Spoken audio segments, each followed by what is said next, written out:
24 মে অনুষ্ঠিত হবে promotion play-off final, যা এখন রূপ নিতে চলেছে এক মহাযুদ্ধে, যেখানে শুধুমাত্র একটি দল পাবে প্রিমিয়ার লিগে ওঠার সোনালী সুযোগ।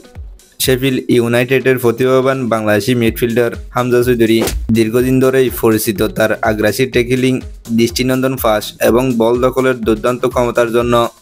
এই ম্যাচেও তিনি থাকবেন মিডফিল্ডের কাণ্ডারি হিসেবে। তার অভিজ্ঞতা, বিশেষ করে বড় ম্যাচে খেলার অভিজ্ঞতা, হতে পারে তার দলের জন্য একটি বড় প্লাস পয়েন্ট। অন্যদিকে সান্ডারল্যান্ডের অনূর্ধ্ব-21 দলে খেলেন কিউবা মিচেল। এই ম্যাচে কিউবা মিচেল খেলবেন কিনা তা এখনও জানা যায়নি। কিউবা মিচেল অত্যন্ত গতিশীল। তার পায়ের গতি, দৃষ্টিভঙ্গি ও গোল করার প্রবণতা ইতিমধ্যে নজর কেড়েছে অনেকের। প্রতিপক্ষের রক্ষণভাগের জন্য তিনি এক ভয়ঙ্কর হুমকি। তার জন্য এই ম্যাচ হতে পারে নিজের প্রতিভা বড় মঞ্চে প্রমাণ করার মোক্ষম সুযোগ। এই ম্যাচটি শুধু একটি ফুটবল ম্যাচ নয়, এটি এক বিশাল আর্থিক ও ক্রীড়াগত উত্তরণ।